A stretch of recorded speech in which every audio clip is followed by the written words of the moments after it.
celebrity story. I don't think I did, so let me tell you about it now. And the reason I even ended up with this was, this is a tabloid from 2010. I was looking for a Jerry Lewis tabloid. I had found a really good one, but somehow I ended up not getting it. I got this because it jogged my memory of my fun story, and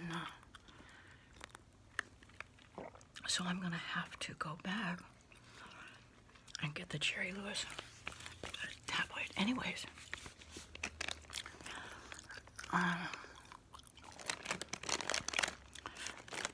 Dick Clark was so teeny tiny. I was walking around with him, standing right next to him, didn't even know it until he started talking to his group. I'm guessing they were guards.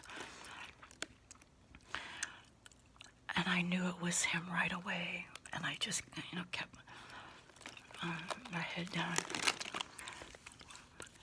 And it was just a quiet moment anyways, because there was an Elvis Presley auction sometime in the 1990s at Butterfield. I can't recall the auction place. It was a really nice auction house in LA. The Elvis fanatic that I am, I knew I was going to be at the auction, and I was going to come home with an Elvis item, and I did. And now that I'm thinking about that, that's a whole nother fun story for a video of my personal Elvis item that actually belonged to him. I can showcase.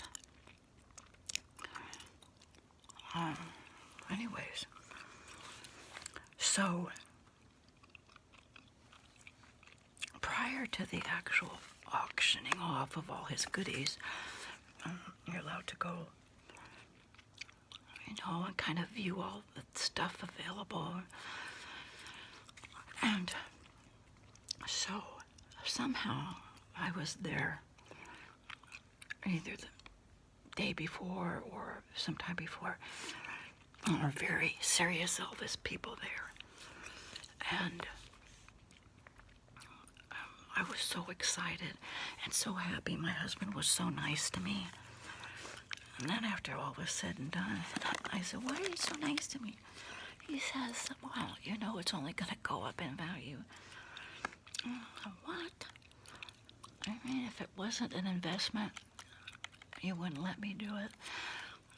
He just kind of, winked at me and smiled. And, well, bless his heart, it's just really nice. So, I'm walking around. And now that day I was by myself, because I remember thinking after I saw the Dick Clark, thinking, I can't believe I see all these celebrities and I'm by myself. Like none of my family or friends are with me to prove I really saw them. And I have all these dummies of celebrities and I'm always by myself. I do remember kind of thinking that. So the actual day of the event, Loretta came with me and another friend of ours came. So there were three of us. And it was nothing like the TV or the movies or the mysteries or the spooky shows where you show up at an auction and you just flick your finger and or you wipe your nose or and you've bid $1 million on something with a little hand signal. Nothing like that. They give you a placard with your number and you hold it up, and it's just very organized and checked out prior to your arrival, and you give them all your information, your banking or charge card info, and they just confirm that indeed, you're worth your weight in gold before you even start bidding. So, day prior or the weekend prior, I'm by myself, and I was, just scrutinizing over every little thing and writing down things that I might like. But I was more focused on a piece of clothing, and I was able to walk away from the auction with a piece of Elvis wear. Elvis, one of the clothing pieces that Elvis wore, was in his personal closet. So,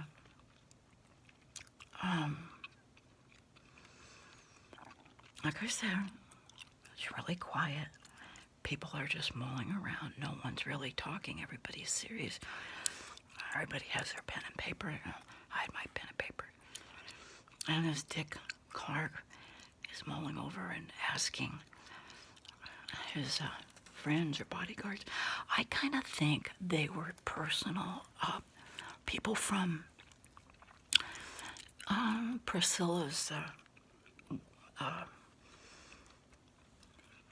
what is his, Elvis Presley Enterprises. I'm pretty sure they had, she had her people meet Dick Clark, because the conversation was so precise and wonderful, and he was asking these pinpoint questions, and they were saying, I'll check on that, I don't know, we didn't bring that. Well, let me call her and see what she's planning to do. And all I can think of was, I bet they're gonna call Priscilla. And so, like I said, we were mulling around the whole time because I was so focused on Elvis. Didn't think for a second to really focus in on his face. You know how you're just somewhere and you just casually see people, but you're not really looking at them. And because he was so tiny, and I have always heard this, that TV does add extra pounds. And I do know that's true. There were a few times. I remember seeing myself on Solid Gold from the 80s. Remember that show, Solid Gold, in the 80s? We went, they filmed the audience, and me and my boyfriend at the time were in it. And he was way heavier, I was way heavier. So it was true for there, and it was also true for the time I went like 6 or 7 years ago to The Talk when Leah Remini was co-host. I was honoring veterans, and got beautiful like diamond necklaces. It was just, just a small diamond chip, but it was really beautiful. And they did get the audience in. They had some close-up of the audience. Oh my goodness. The whole row was heavy. I just specifically remember because you're with the people for hours before actual filming. Just had to wait in line a long while. And then when we went to go see George Lopez, now he was the only one who looks way better in person than on camera. I don't remember his weight being affected, but the features of his face, like night and day compared to what he looks like on camera. Okay, so there he is walking around, teeny tiny, skinny little Dick Clark. He opens his mouth to start talking.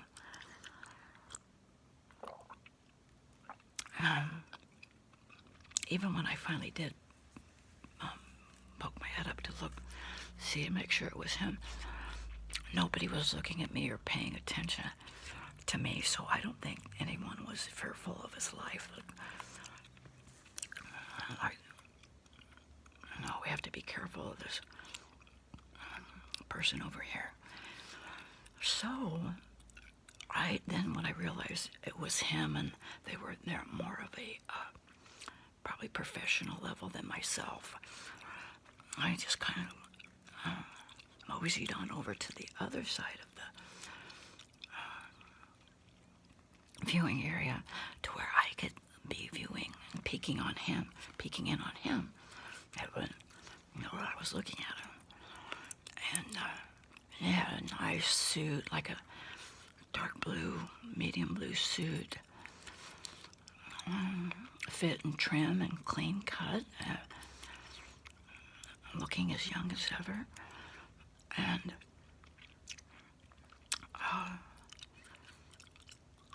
you could tell they really had a plan for what they were looking for and what they might bid on. And it's my Dick Clark event.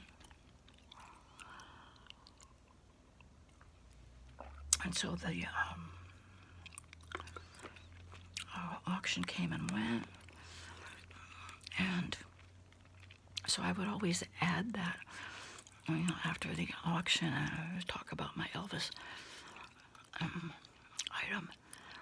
I'd always add that Dick Clark celebrity story prior. But then, never talked about Dick Clark ever until when he had his stroke. Well, it looks like he died like in 2010. This is just a terrible picture, but it's a tabloid. They post a crazy picture. I'm gonna buy it. Oh, he won't make it till September. Breaking news. But I will highlight the video link in the description box below from when I read this Globe magazine. If you may want to hear the story again. Oh, here we go. I'll show the pictures because I do believe this was one of the tabloids I did different.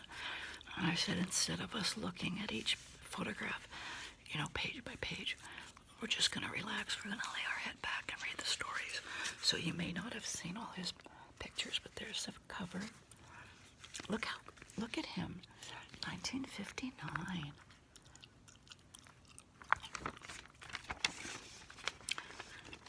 It says he's losing his battle to bounce back from it.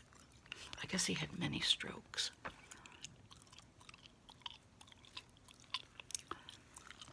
So, there, he's waving goodbye.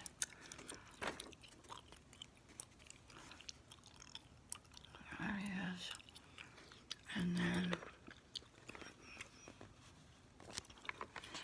And what had happened is he went to an event. He was 80 years old. And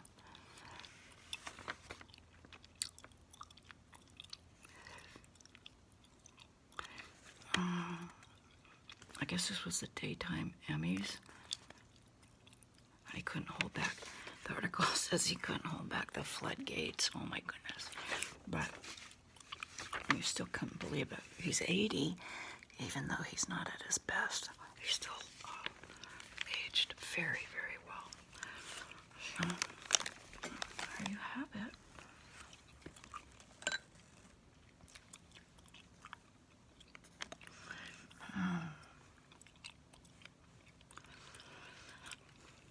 Thank you to those of you watching the ads before my videos. And I think a few of you even bought some thank you stickers. So I need to say thank you. Send a little thank you comment. There was one on my rambling video, and then a few other people did some on some of my older videos, so thank you. And look for a little comment. I should send a thank you in the comments back to you. And those of you pushing the thumbs up and like button, I appreciate your help with